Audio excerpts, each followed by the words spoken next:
In the heart of East Africa's Great Rift Valley, nestled against the border of Kenya, lies a body of water that defies belief. What if I told you there is a lake so deadly, so bizarre that it seems to belong to another world? A place where the laws of nature are twisted, and where life and death are locked in a brutal, beautiful embrace. This is not a myth, but a real location on our planet. A place where touching the water can have terrifying consequences, turning living creatures into stone-like statues.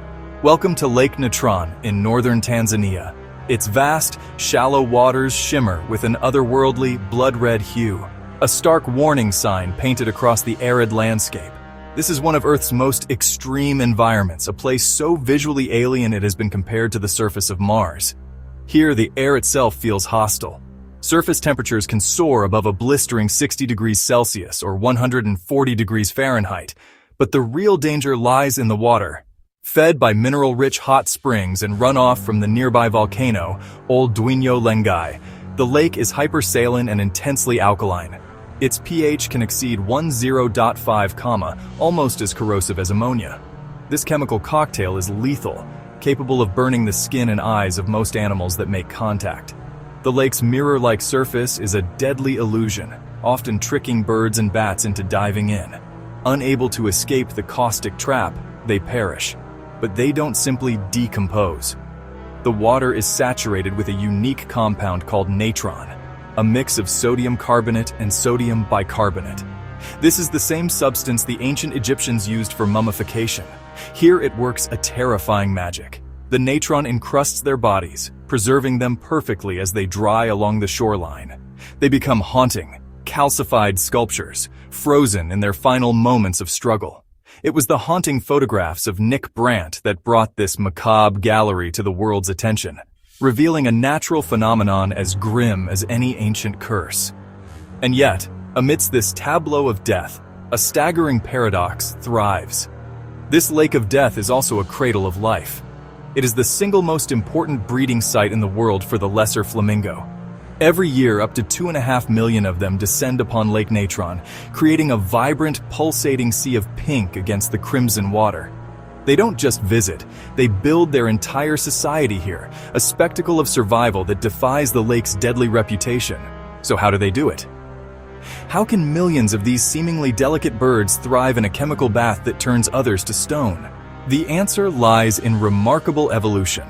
Their legs are covered in tough, resistant skin, protecting them from burns. They can drink fresh water from springs and geysers that bubble up at the lake's margins, and they possess special glands in their heads that filter out the toxic salt.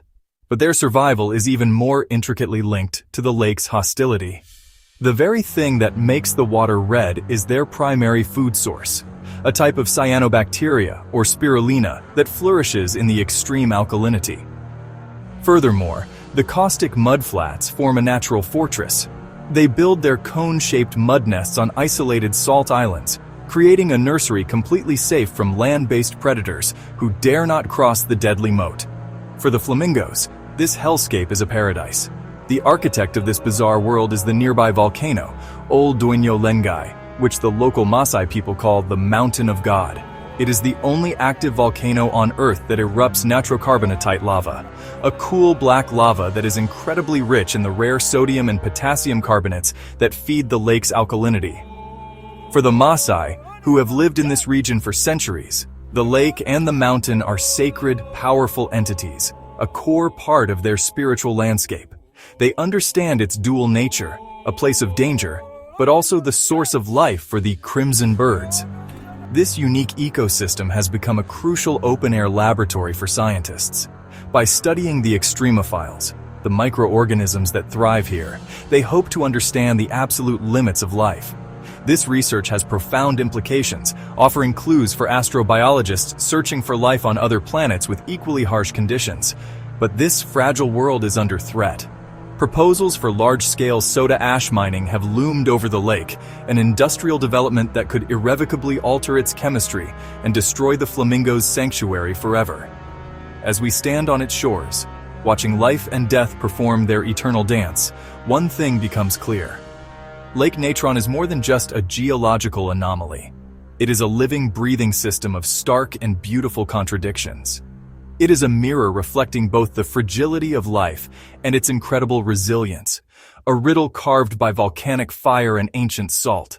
It dares us to look closer, to understand its secrets, but forever warns us of the power hidden within its beautiful, deadly waters.